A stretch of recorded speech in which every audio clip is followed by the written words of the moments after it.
Hi friends, அஸ்ஸலாமு அலைக்கும். புது வீடு கட்டலேருந்து ஷாப்பிங்னு சொல்லி எங்கேயுமே போனதில்ல. ஃபர்ஸ்ட் டைம் என் மன்னவர் கூட ஷாப்பிங்கில, அதாவது ரம்ஜான் கார்டில துணி எடுக்கலான்னு சொல்லிட்டு கிளம்பியிருந்தோம்.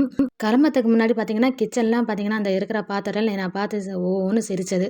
வெளியே போனனாலே கிச்சன் வேலைய மறந்துட்டு அப்படியே கடகடன்னு ரெடி ஆகணுமே சொல்லிட்டு கிளம்பிடுவோம். ஆனா, எனக்கு அது பிடிக்காது. மறுபடியும் வீட்டுக்கு நம்ம கிச்சன்ல தான் நிக்கணும். கிச்சன் எல்லாத்தையும் க்ளீன் பண்ணிட்டே போயிடலான்னு சொல்லிட்டு, உள்ள இருக்கிற பாத்திரம்லாம் பார்த்தீங்கன்னா, அன்றைக்கி ஃபுல் டே கொஞ்சம் பிஸியா தான் போச்சு. ஆர்டர் வேலை எல்லாம். 2 மணிக்கு பிறகு வந்த ஆர்டர்லாம் பார்த்தீங்கன்னா, வெறும் சமைச்சு கொடுத்தது. அதன் பிறகு சாப்பிட்றதுக்கே டைம் சரியா போயிடுச்சு எங்களுக்கு. ஏன்னா வெளியே போகும்போது எவ்வளோ நேரம் ஆகும்னு தெரியல. மறுபடியும் வீட்டுக்கு வர்றதுக்கு. கிச்சன் எல்லாத்தையும் க்ளீன் பண்ணிட்டே போயிடலான்னு சொல்லிட்டு. ஏன்னா ஹோம் ஃபோன்னால ரொம்ப அழுக்கா இருக்கும் கிச்சன. டெய்லி டெய்லி க்ளீன் பண்ணா தான் கிச்சன் பார்த்தீங்கன்னா பார்க்கறதுக்கு நீட்டா இருக்கும். மறுபடியும் சமைக்கணும்னா கூட அந்த நீட்டா இருந்தா தான் நமக்கு கிச்சன்ல சமையல் செய்யவே பிடிக்கும். அப்படிதானே?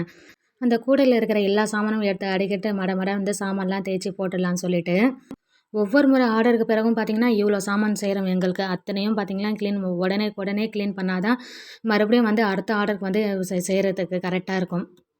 வெளிய போயிட்டு வந்தா கூட நம்ம வேலை நாம தானே பார்க்கணும்.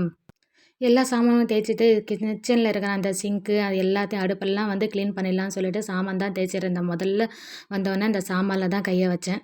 ஏன்னா நடுவுல 1 மணி நேரம் கேப் விட்டதுனால அந்த சாமான்லாம் பார்த்தீங்கன்னா, ஃபுல்லாவே காஞ்சிருந்தது. முதல்ல தண்ணி தெளிச்ச பிறகு இருக்கிற எல்லா சாமானத்தையும் எல்லாத்தையும் தேய்ச்சி எடுத்துடலான்னு சொல்லிட்டு, இதை தேய்ச்சி எடுத்த பிறகு மனசுல ஒரு சந்தோஷம் வரும் பாருங்க. ஏன்னா மறுபடியும் வெளிய போகும்போதே பார்த்தீங்கன்னா, வெளிய தான் சாப்பிட்டு வந்துருவோம். மேக்ஸிமம் வீட்டுக்கு யாருமே சமைக்க மாட்டோம். எத்தனை பேர் வெளிய போகும்போது அப்படியே சாப்பிட்டு வந்துருவீங்கன்னு சொல்லிட்டு எனக்கு கமெண்ட் பண்ணுங்க. மறுபடியும் வீட்டுக்கு அந்த சாமான் தேய்க்கிற அன்னைக்கு நைட்டு மட்டும் சாமான் தேய்க்கிற வேலை இருக்காது. இருக்கிற மொத்த சாமானையும் தேய்ச்சி கடகடன்னு போட்டாச்சு. வீட்ட கட்டிப்பார், கல்யாணத்த பண்ணிப்பாருன்னு சொல்லுவாங்க. அது என்ன பழமொழின்னு தெரியல. ஆனா இந்த காலத்தில பார்த்தீங்கன்னா, கல்யாணம் கூட பண்ணிடலாங்க. வீடு கட்டுறது பார்த்தீங்கன்னா, அவ்வளோ பெரிய வேலையா இருக்கு. எதுக்கு சொல்லன்னா, அந்த அளவுக்கு கஷ்டப்பட்டுட்டோம் வீடு கட்டும்போது. அதுவும் இல்லாம சப்போர்ட்க்கு ஆளே இல்லன்னா ரொம்ப ரொம்ப கஷ்டங்க வீடு கட்டிட்டு. கல்யாணம் பண்ணும்போது கூட பார்த்தீங்கன்னா, எல்லாத்தையும் சமையல் வேலையா இருக்கும் சரி, இல்ல மீதி எல்லா வேலையும் பார்த்தீங்கன்னா, நம்ப ஏதாவது ஒரு ஆர்டர் குடுத்துருவோம். இத செஞ்சு குடுத்துருங்கன்னு சொல்லிட்டு. இல்லன்னா எல்லாத்துக்கும் அரேஞ்ச் பண்ணிருவோம் இல்லைங்களா? அவங்களே எல்லாத்தையும் பண்ணி குடுத்துருவாங்க. ஸோ, அதனால பார்த்தீங்கன்னா, கல்யாணம் பண்ணும்போது வேலைலாம் கம்மி தான் நெனைக்கிறேன். எத்தன பேர் நெனைக்கிறீங்க அது மாரின்னு சொல்லிட்டு எனக்கு கமெண்ட் பண்ணுங்க. ஆனா சப்போர்ட்டே இல்லாம வீடு கட்டும்போது தாங்க தெரியுது அதனுடைய கஷ்டம் என்னன்னு சொல்லிட்டு. என் மன்னவர் பார்த்தீங்கன்னா, ரொம்பவே கஷ்டப்பட்டாரு. இருக்கிற மொத்த சாமானையும் தேய்ச்சு போட்டாச்சுங்க. கூடவே கிச்சன் கவுண்டர் க்ளீன் பண்ணிடலான்னு சொல்லிட்டு. ஏன்னா, அதுவும் பார்த்தீங்கன்னா, எண்ணெய் பிசுக்கா இருக்கும். ஹோம் ஃபுட்னாலே பார்த்தீங்கன்னா, டெய்லிக்கு டெய்லி க்ளீன் பண்ணா தான். இல்ல அந்த எண்ணெய் பிசுக்கெல்லாம் சேர்ந்து ரொம்ப கஷ்டப்படுவோம். நம்ம தேய்ச்சு தேய்ச்சு அது கழுவி எடுக்கிறதுக்குள்ள. அது அங்க இருக்கிற எண்ணெய் பாத்திரம்லாம் டெய்லிக்கு டெய்லி க்ளீன் பண்ணா தான். ஒரே அடியா 2 நாளைக்கு ஒரு முறை, வாரத்துக்கு ஒரு முறை க்ளீன் பண்றா அப்படின்னு பேச்சுக்கே இடம் இல்ல. டெய்லிக்கு டெய்லி க்ளீன் பண்ணணும். ஹோம் ஃபுட்ல இது மட்டும் தான் பிரச்சனை இல்லங்க. டெய்லிக்கு டெய்லி சாமான் அவ்வளோ சேரும் பாருங்க. இதுவும் பிரச்சனை தாங்க. இதெல்லாம் தாண்டி தான் ஹோம் ஃபுட் பிஸ்னஸ் பண்ணணும். நம்ம டெய்லி யூஸ் பண்ணுற ஆயில் கேன்லலாம் பார்த்தீங்கன்னா, ரொம்ப எண்ணெய் பிசுக்கா இருக்கும். அது உடனுக்குடனே அந்த சோப்பை வச்சு அந்த தேய்ச்சி எடுத்தா தான் அந்த எண்ணெய் பிசுக்கு எல்லாமே போகும். இது ஹோம் ஃபுட்டுக்கு மட்டும் இல்லங்க. வீட்ல கூட நீங்க டெய்லிக்கு டெய்லி இது மாரி க்ளீன் பண்ணிட்டா உங்களுக்கு நெறைய அந்த கிச்சன்ல எண்ணெய் பிசுக்கு சேர்றதே பார்த்தீங்கன்னா, கம்மி பண்ணிக்கலாம். ஏன்னா டெய்லிக்கு டெய்லி க்ளீன் பண்ணுறதுனால அந்த அளவுக்கு எண்ணெய் பிசுக்கே இருக்காது. டெய்லியும் சமைச்சிடுவோம். அதான் இந்த இடம்லாம் க்ளீன் பண்ணுறதுக்கு அப்படியே விட்டுருவோம். அது மாரி பண்ணாம இது மாரி உடனுக்குடனே க்ளீன் பண்ணிடுங்க. நமக்கு வேலையும் சுலபமா இருக்கும். கிச்சனும் பார்க்கறதுக்கு ரொம்பவே ஒரு நீட்டா இருக்கும். இது எல்லாமே க்ளீன் பண்ணியிருந்தேன். அதன் பிறகு பார்த்தீங்கன்னா, பொண்ணு வந்திருந்தா மேக்கப் பண்ணிட்டு. அந்த மேக்கப் செட்டு எங்கேருந்து தான் எடுத்தான்னு தெரியல. அவ்வளோ பூசின்னு வந்திருந்தா அந்த பவுடர் எல்லாத்தையும். எந்த அளவுக்கு மேக்கப் பண்ணிட்டு நின்னுருக்கா பாருங்க. அவனுடைய ட்ரெஸ்ஸ பார்த்தாலே தெரியும். அந்த அளவுக்கு பூசிட்டு நின்னுன்னு இருக்கா. நான் அவ்வளவா எந்தயும் மேக்கப்பே போட மாட்டேன். முகத்துக்கு வெறும் சோப் போட்டு கழுவினேன் அவ்வளோதான். ஆனா என் பொண்ணு பார்த்தீங்கன்னா, எல்லா மேக்கப்பும் போடுவா. அதுக்கு என்னென்னவோ பேரெல்லாம் சொல்றா. அதெல்லாம் கரெக்ட்டா ஃபாலோ பண்ணுவா. சரி மறுபடியும் போயிட்டு குளிச்சுட்டு வேற துணி மாத்தின்னு வர சொல்லி அனுப்பிச்சிருக்கேங்க. நீங்க போய் உட்காருங்கம்மா, நான் உங்களுக்கு கிச்சன் துடைக்கிறேன்னு சொல்லிட்டு நின்னுட்டா கிச்சன்லயே கொஞ்ச நேரம். மிஸ்பா ரெடி ஆகறதுக்கு கொஞ்சம் லேட் தான் ஆகும். ஏன்னா, அவளுடைய ட்ரெஸ்ஸ பார்த்தீங்கன்னா, பார்த்து பார்த்து போய் போட்டுன்னு வருவா. அந்த ட்ரெஸ்ஸு போடுறதுக்கு முன்னாடி ஒரு 10 முறையாவது கேட்பா. இந்த ட்ரெஸ்ல நான் நல்லா இருக்கேனா? நல்லா இருக்கேனா? என்கிட்ட மட்டும் இல்லங்க, அவங்க அப்பாகிட்டயும் போய் நின்னு கேட்டுன்னே இருப்பா. என் பொண்ணு மேக்கப் போடுறதுல பார்த்தீங்கன்னா, அப்படியே ஆப்போசிட். அந்த அளவுக்கு மேக்கப் கரெக்ட்டா போடுவா. ஆனா, போடுறதும் பார்த்தீங்கன்னா, அழகா இருக்கும். அவ போட்டுன்னு வர மேக்கப் எல்லாம். ஒரு 10 நிமிஷம் அங்கேயே நின்னுன்னு இருந்தா. என்ன ட்ரெஸ் போடணும்? என்ன ட்ரெஸ் போடணும்னு சொல்லிட்டு. கடைசியா சொல்லி அனுப்பிச்சேன். ஒரே குஷியோட இருக்கா. ஏன்னா வெளிய போறோம்ன்னு சொல்லிட்டு. ரொம்ப நாள் கழிச்சு வெளிய போறோம் இல்லைங்களா? அந்த அளவுக்கு குஷி அவளுக்கு. 4 மணிக்கு கிச்சனுக்குள்ள வந்தேன். கிச்சன் உள்ள வேலையெல்லாம் பார்த்தீங்கன்னா, முடிக்கிறதுக்கு எனக்கு 1 மணி நேரம் எடுத்தது. இருக்கிற பாத்திரம் எல்லாத்தையும் தேய்ச்சிட்டு சிங்க்கு எல்லாத்தையும் கழுவிட்டு அந்த கேஸ் ஸ்டவ்லேருந்து கிச்சன் கவுண்டர்லேருந்து பெருக்கி எல்லாமே தள்ளுறதுக்கு 1 மணி நேரம் எடுத்தது. இது நடுவில் மாமியாருக்கும் டீயும் போட்டு கொடுத்துட்டு, ஏன்னா போயிட்டு வர வரைக்கும் லேட் ஆகிடும் சொல்லி அவங்களுக்கும் டீ போட்டு கொடுத்துடலான்னு சொல்லிட்டு அவங்களுக்கும் டீ போட்டு கொடுத்தாச்சுங்க. வெளியே எங்கேயாவது போனோம்னா இது மாதிரி தான் லேட் ஆகிடுது. ஏன்னா நம்மளோட வீட்டு வேலைகள்லாம் முடிச்சுட்டு வெளியே கிளம்புற வரைக்கும் நமக்கு நாக்கு தள்ளிடுது. அந்த அளவுக்கு ஆயிடுது வேலைகள் எல்லாம். இதெல்லாம் க்ளீன் பண்ணிகிட்டே இருக்க சொல்ல பொண்ணு போய் குளிச்சுட்டு வந்து ரெடியாக இருப்பான்னு நினச்சா மறுபடியும் ஒரு 10 நிமிஷம் வந்து கழித்து வந்து நிற்கிறா. அம்மா மறுபடியும் என்ன ட்ரெஸ் போட்டுடலான்னு சொல்லிட்டு கேட்கறதுக்காக. எங்கேருந்தா வந்துச்சுன்னு தெரில கோவம். ஏதாவது ஒரு ட்ரெஸ் போட்டுமான்னு சொல்லிட்டு மறுபடியும் அமிச்சேன். நம்ம கிச்சனை க்ளீன் பண்ணிட்டு வீட்டெல்லாம் நீட் பண்ணிவிட்டு வெளியே கிளம்புறதுக்குள்ளே நமக்கு போதும் போதும்னு ஆயிடுது. கிச்சனை துடைக்கிறதும் பார்த்திங்கன்னா அப்படியே வெறும்னே துடைக்க மாட்டேன். எல்லாமே சோப்பு போட்டு தான் எல்லா இடத்துலையும் துடைச்சி எடுப்பேன். வெறும் அப்படியே துடைச்சி ஒரு ஈர துணி போட்டு துடைச்சி எடுத்தால் கூட அந்த எண்ணெய் பிசுக்கள்லாம் அப்படியே இருக்கும். சோப்பு போட்டு துடைச்சி எடுத்தால் தான் அங்கே டெய்லி ஹோம் ஃபுட் செய்கிறதுனால எல்லாமே நீட்டாக இருக்கும். இதுதான் என்னுடைய புது வீட்டில் வந்து என்னுடைய ஃபஸ்ட்டு விலாக். இந்த வீடியோ பிடிச்சிருந்தா லைக் ஒன்று கொடுத்துருங்க. மறக்காமல் நம்ம சேனலை சப்ஸ்கிரைப் பண்ணி வச்சுக்கோங்க. மறுபடியும் வந்து நிற்கிறா பாருங்கள். எந்த ஒரு ட்ரெஸ்ஸு போட்டாலும் ஒரு 2 நிமிஷம் தான். அதன் பிறகு கட்டிட்டு மறுபடியும் ஏதாவது ஒரு ட்ரெஸ் எடுத்து போடணும்னு சொல்லினே இருப்பாள். அப்படியே ட்ரெஸ் போட்டு மேக்கப் போட்டு வந்துடலாமான்னு சொல்லிட்டு கேட்டுனே இருக்கா. சரி மேக்கப் போட்டுக்க அப்படின்னு சொன்னால் தாங்க அவளுக்கு கொஞ்சம் திருப்தி ஆகும். ஏன்னா எனக்கு மேக்கப் போட வராது. அவளே தான் போட்டுக்குவா எதுவாக இருந்தாலும். அது சொன்னால் போதும் அப்படியே முகத்தில் ஒரு 100 வாட்ஸ் பல்ப் எறிகிற மாதிரி இருக்கும். இது எல்லாமே துடைச்சி எடுத்த பிறகு கீழேயும் நீட்டாக வந்து பெருக்கி முடிச்சாச்சு. இது எல்லாமே க்ளீன் பண்ணிவிட்டு உங்களுக்கு காமிக்கிறேன் பாருங்கள். கிச்சன் எந்த அளவுக்கு க்ளீனாக வச்சுருக்கேன்னு சொல்லிட்டு. டெய்லி ரொட்டீனுங்க இது எங்களுது. வர ஒவ்வொரு ஆர்டரும் முடிஞ்சோன்னா பார்த்திங்கன்னா என் மன்னவரே இருக்கிற சாமானெல்லாம் தேய்ச்சி எடுத்துருவார். மத்தியானத்துக்கு மேலே இருக்கிற சாமான்லாம் நான் வந்து தேய்ச்சி எடுத்துருவேன். எங்கள் வீட்டில் எல்லா உடைய வேலைகளும் பார்த்திங்கன்னா சமமாக பிரித்து எடுத்துக்கும். இருக்கிற மொத்த வேலையும் அள்ளி என் தலையிலே போட மாட்டாங்க. ஏன்னா எல்லோரும் ஒவ்வொரு வேலையும் பார்த்தா தான் ஹோம் ஃபுட் பண்ணுறதுனால கரெக்டாக இருக்கும். ஒரே ஆளாக எல்லா வேலையும் வந்து கண்டிப்பாக பார்க்கவே முடியாது. அதனால் டெய்லி ஒவ்வொரு வேலையும் எல்லோரும் பிரித்து எடுத்துக்குவோம். பாருங்கள் கிச்சன் நீட்டாக வந்து க்ளீன் பண்ணியாச்சுங்க. கிச்சன்லாம் நீட் பண்ணிவிட்டு உள்ளே போகலான்னு சொல்லி பார்த்தா மிஸ்ஸும் வந்து வெளியே வந்தால் ரெடி ஆகிட்டு. அவளுக்கு தலை மட்டும்தான் வாரணும். அது ஒரு குறையாக இருந்தது. முதல்ல தலை வாரன்னு சொல்லியிருந்தா. போய் தலை வந்து வாரி விட்டுடலான்னு சொல்லிட்டு. இதுக்கு நடுவில் ஹோம் ஃபுட்டுக்கு பார்த்திங்கன்னா இட்லி தோசை மாவு சுத்தமாக இல்லை, தீர்ந்து போச்சு. அதை வந்து போட்டு வச்சிடலான்னு சொல்லிட்டு ஊற வச்சா தான் நைட்டுக்கு வந்து இட்லி தோசை மாவு அரைக்கிறதுக்கு கரெக்டாக இருக்கும். வீட்டிலலாம் அரைக்கிறது இல்லைங்க, வெளியே தான் கொடுத்து அரைச்சின்னு வந்துடுவேன். ஏன்னா இருக்கிற வேலைங்களே அதிகம். இதுக்கு நடுவில் எங்கேருந்து நம்ம மாவை வந்து அரைச்சின்னு இருக்கிறது. அரிசி உளுத்தம் பருப்பெல்லாம் ஒரே அடியாக தான் ஊற வைப்பேன். தனித்தனியாகலாம் ஊற வைக்க மாட்டேங்க. நான் போடுற இட்லி தோசை மாவுக்கு மெஷர்மெண்ட் பார்த்திங்கன்னா 2ம் ஈக்குவலாக வர மாதிரி இட்லியும் ஊற்றிக்குவேன், தோசையும் ஊற்றிக்குவேன். அந்த மாதிரி தாங்க வந்து மாவுக்கு ரெடி பண்ணுவேன். அரிசியும் அந்த மாதிரி தான் நான் போடுவேன்.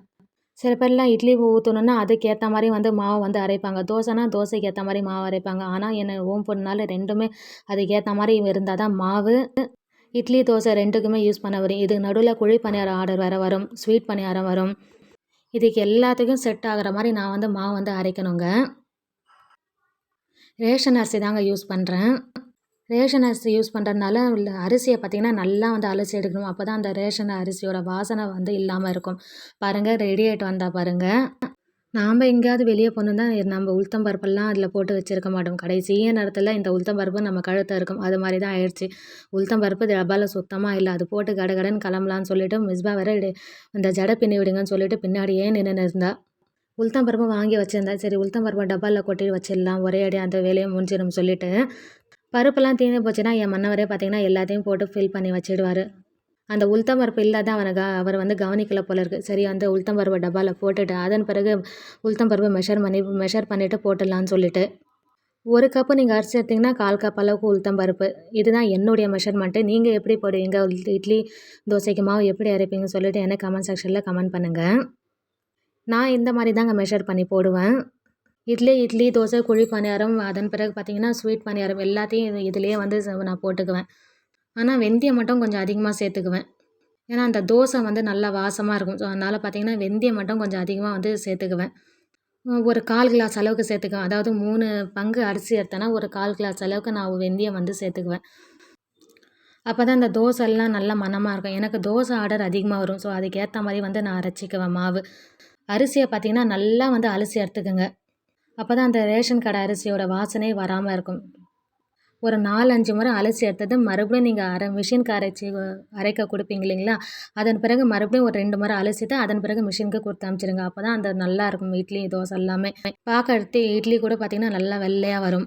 அரிசியை வந்து ஊற வச்சுட்டு அங்கே இருக்கிற சிங்கை கூட கழுவி எடுத்துடலான்னு சொல்லிட்டு எந்த ஒரு இடத்தையும் நம்ம யூஸ் பண்ணும்போது உடலையும் க்ளீன் பண்ணிட்டு அந்த அளவுக்கு வந்து அழுக்கே சேராது. நல்லா தண்ணி ஊற்றிட்டு அரிசியை வந்து ஊற வச்சுட்டு இருக்கிற சிங்கை ஃபுல்லையும் பார்த்திங்கன்னா நல்லா கழுவி விட்டுட்டு அங்கேயும் பளிச்சுன்னு ஆகிடும். எனக்கு இந்த க்ளீன் பண்ணுறது ஒரு பழக்கமாகிடுச்சிங்க. ஒரு ஸ்டீல் ஒன்று வச்சுருக்கேன் இது தேய்க்கிறதுக்காகவே. இங்கே வந்து சிங்கை வந்து தேய்ச்சி விட்டால் இதுவும் கொஞ்சம் பார்க்கறதுக்கு நீட்டாக இருக்கும். ஒருத்தருக்கு ஒவ்வொரு விதமான பழக்கம். எனக்கு இந்த மாதிரி பழக்கம் இருக்குது. எல்லா வேலையும் முடிச்சுட்டு 2 மணி நேரம் ஆச்சு இந்த வேலையெல்லாம் முடிச்சு எடுக்கிறதுக்கு. அதன் பிறகு தான் வந்து ரெடி ஆனேன். வெறும் சோப்பு போட்டு முகத்தை மட்டும் வந்து கழுவிட்டு அதன் பிறகு கிளம்பியாச்சுங்க வெளியே. சின்ன வயசுலேருந்து முகத்துக்கு பவுடர் கூட அடிக்க மாட்டேன். அதிகமாக பார்த்திங்கன்னா கடல மாவு யூஸ் பண்ணியிருந்தேன். இப்போ அந்த கடல மாவு கூட யூஸ் பண்ணுறதில்ல. கஸ்தூரி மஞ்சள் வந்து யூஸ் பண்ணியிருந்தேன். அதுவும் யூஸ் பண்ணுறதில்ல. வெறும் சோப்பு மட்டும் முகத்தை கழுவிட்டு அந்த ஊறுகாய் மட்டும் எடுத்து மாட்டிக்கின்னு கிளம்பியாச்சு. இன்றைக்கி பர்ச்சேஸ் ஷாப்பிங் பார்த்திங்கன்னா பச்சை பசுக்கு தான் வந்திருந்தோம். எப்போவுமே இந்த கடைக்கு வரவே மாட்டேன். என்னாவும் இந்த முறை சரி இங்கே போடலான்னு சொல்லிட்டு நிறைய பேர் போய் வாங்குறாங்க. சரி போய் தான் பார்ப்போம்னு சொல்லி பார்த்தீங்கன்னா கலெக்ஷன் பார்த்திங்கன்னா நல்லாவே இருந்தது. கொஞ்சம் கூட எதிர்பார்க்கல இந்த அளவுக்கு கலெக்ஷன்லாம் இருக்குன்னு சொல்லிட்டு. அந்த அளவுக்கு இருந்தது கலெக்ஷன்லாம். எல்லா புதுவிதமான கலெக்ஷனும் வந்து பார்த்திங்கன்னா வந்திருந்தது. குப்பையாட்டம் இருக்குங்க இங்கே துணியெல்லாம். ஆனால் இந்த முறை நீட்டாகவே இருந்தது எல்லா துணியும். அதிகமாகலாம் பார்த்துலாம் இருக்க மாட்டேங்க. எனக்கு முதல்ல எடுக்கும்போது எது பிடிக்குதோ அதை வந்து எடுத்துக்குவேன். 10 புடவை 20 புடவை கழிச்சிட்டு அதன் பிறகு ஒரு புடவை எடுக்கிறது அப்படியெல்லாம் இல்லை. பார்த்தவொன்னே ஒரு புடவை பிடிக்குது அதை வந்து எடுத்துன்னு வந்துனே இருப்பேன். புடவை செக்ஷனில் பார்த்திங்கன்னா என் மாமியாருக்கும் எங்கள் அம்மாவுக்கு தான் புடவை எடுத்துன்னு இருந்தேன். எங்களுக்கெல்லாம் ட்ரெஸ் இருக்குது. கிரகப்பிரவேசத்துக்கு எடுத்த ட்ரெஸ்ஸே இருக்குங்க. ஸோ அதனால் பார்த்திங்கன்னா 2 பேருக்கு மட்டும் துணி எடுத்து கொடுத்துடலாம்னு சொல்லிட்டு பையனுக்கு ஒரே ஒரு ஷர்ட் மட்டும் எடுத்திருந்தேன். டக்குன்னு வேலை வந்து முடிஞ்சிது. அப்போ தான் மிஸ்பா சொன்னால் எனக்கு ஒரு ட்ரெஸ் ஒன்று எடுத்து கொடுக்க சொல்லி. சரி அவளுடைய செக்ஷனுக்கும் போகலான்னு சொல்லிட்டு போய் பார்த்தேன். ஆனால் அந்தளவுக்கு எனக்கு எதுவுமே வந்து பிடிக்கல. அப்படியே தான் வந்துட்டேன். ஏன்னா எங்கள் அக்கா வாங்கி கொடுத்த ட்ரெஸ்ஸே அவளுக்கு இருந்தது. அதுவே நல்லாவே இருந்தது. அதே போட்டுக்கலாம் எதுக்காக மறுபடியும் வேஸ்ட்டாக வந்து செலவு பண்ணுவானேன்னு சொல்லிட்டு. எனக்கு தெரிஞ்சு துணியில் போடுற காசெல்லாம் வேஸ்ட்டு தாங்க. ஏன்னா மறுபடியும் ஒரு முறை போடுவோம் 2 முறை போடுவோம். ஆனால் மறுபடியும் அந்த பீரோவில் தான் தூங்கின்னு இருக்கும். மறுபடியும் எடுத்து யூஸ் பண்ணவே மாட்டோம். மறுபடியும் ஏதாவது ஒரு ஃபங்க்ஷன் வந்தால் தான் அந்த கிராண்டாக அந்த ட்ரெஸ் எல்லாம் எடுத்து போடுவோம். அதுவும் இப்போ ட்ரெண்டுக்கு ஏற்ற மாதிரி வந்து மாறின்னு இருக்குது. ஏன்னா ஒவ்வொரு முறையும் ஒவ்வொரு கலெக்ஷன் நியூவாக வந்துனே இருக்குது. எனக்கு தெரிஞ்சு பார்த்திங்கன்னா துணியில் காசு போடுறது வேஸ்ட்டுன்னு தான் சொல்லுவேன். இந்த செக்ஷனை முடிச்சுட்டு சரி மிஸ்பேக் வந்து பார்க்கலான்னு சொல்லிட்டு கிளம்பின்னு இருந்தோம். மேலே 2nd ஃப்ளோரோ என்னவோ அங்கே தான் போயிருந்தேன். அங்கே இருக்கிற குட்டி பசங்கள்லாம் ட்ரெஸ் எல்லாம் பார்த்திங்கன்னா அவ்வளோ அழகாக இருந்தது. எல்லாத்தையும் எடுத்து பார்த்து வச்சுருந்தா. இது நல்லாயிருக்கு அது நல்லாயிருக்குன்னு சொல்லிதான். ஆனால் அவளுக்கு எதுவுமே செட் ஆகாது. இருந்தாலும் அது எல்லாமே அவளுக்கு பிடிச்சிருந்தது. அதை எல்லாத்தையும் ஒரு வழியாக பார்த்துட்டு ஆனால் ட்ரெஸ் எதுவும் எடுக்கல. ஆனால் வேடிக்கை மட்டும் பார்த்துருந்தோம். பார்த்துட்டு அதன் பிறகு செப்பல் எடுக்கலான்னு சொல்லிட்டு. செப்பல்லாம் பார்த்திங்கன்னா ரேட் ரொம்ப ரொம்ப ரீசனபிளாக இருந்தது. அவளுக்காக ஒரு 2 செட் வந்து செப்பல் எடுத்தாச்சுங்க அங்கேயே. வெளியெல்லாம் எடுக்கும்போது ஒரு 2000 ரூபாய் கிட்ட ஆகிடும் அவளுக்கே செப்பலுக்கே. ஆனால் இங்கே பார்த்திங்கன்னா 500 ரூபாயிலே முடிச்சாச்சு. அந்த பிங்க் கலரில் ஒரு செப்பல் ஒன்று எடுத்தா பார்க்கறதுக்கு அழகாக இருந்தது. எல்லா ஷாப்பிங்கும் முடிச்ச பிறகு துணியெல்லாம் எடுத்த பிறகு கடைசியில் எங்கே போவோம் சோறு தின்னு தான். ரொம்ப லேட் ஆனதுனால டிஃபன் வந்து சாப்பிட்டே வந்துடலான்னு சொல்லிட்டு. போகிற வரைக்கும் ஐடியா இல்லை டிஃபன் அங்கேயே சாப்பிட்லான்னு சொல்லிட்டு. ஆனால் ரொம்ப லேட் ஆச்சு. ரொம்ப பசி எடுத்துச்சு. நாங்கள் பார்த்திங்கன்னா எனக்கு ஒரு ப்ளைன் தோசையும் என் மன்னவர் பார்த்திங்கன்னா ஒரு மசால் தோசையும் தான் ஆர்டர் பண்ணியிருந்தாரு. மிஸ்பா நூடுல்ஸ் கேட்டிருந்தா. அப்படியே உட்காந்தா நூடுல்ஸ் வரதுக்கு லேட் ஆகும் சொல்லிட்டு தோசையை பிச்சு வாயில் போட்டிருந்தா. கடைசியாக நூடுல்ஸும் வந்தது. அங்கே ஒரு டிஷ் ஒன்று கொடுத்தாங்க தக்காளி பொங்கல்னு. சரி நம்ம ஹோம் ஃபுட்க்கு ஏதாவது யூஸ் ஆகுமே சொல்லிட்டு ஆர்டர் பண்ணியிருந்தோம். சாப்பிட்டு பார்த்தோம். டேஸ்ட்டும் சூப்பராக இருந்தது. ஒரு முறை வந்து செஞ்சு காமிக்கிறேன் பாருங்கள். நான் ஷார்ட்ஸில் வந்து போடுறேன் இந்த தக்காளி பொங்கல் எப்படி செய்கிறேன்னு சொல்லிட்டு ரெசிபி கேட்டு வந்திருந்தேன். டேஸ்ட்டும் சூப்பராக இருந்ததுங்க. இதோட இந்த வீடியோ வந்து முடிச்சுக்கிறேன். வீடியோ பிடிச்சிருந்தா லைக் ஒன்று கொடுத்தனாங்க. மறக்காமல் நம்ம சேனலை சப்ஸ்கிரைப் பண்ணி வச்சுக்கோங்க. கடைசியில் பார்த்தீங்கன்னா எல்லாத்தையும் தின்னு முடிச்ச பிறகு டெசர்ட் எப்படி இல்லைன்னா எப்படின்னு சொல்லிட்டு நாங்கள் ரசகுல்லா வந்து ஆர்டர் பண்ணியிருந்தோம். பசங்க பார்த்தீங்கன்னா கேக் வந்து வாங்கி சாப்பிட்டுருந்தாங்க. எல்லாத்தையும் முடிச்சுட்டு வீட்டுக்கு வர மணி சேரத்துக்கே மணி ஒரு 10க்கு மேலே ஆயிடுச்சு. கண்டிப்பாக இந்த லாங் விலாக் உங்களுக்கு பிடிச்சிருக்கும்னு நினைக்கிறேன் ஃப்ரெண்ட்ஸ். பிடிச்சிருந்தா ஒரு லைக் ஒன்று கொடுத்தாங்க. மறக்காமல் சேனலை சப்ஸ்கிரைப் பண்ணி வச்சுக்கோங்க. Bye friends.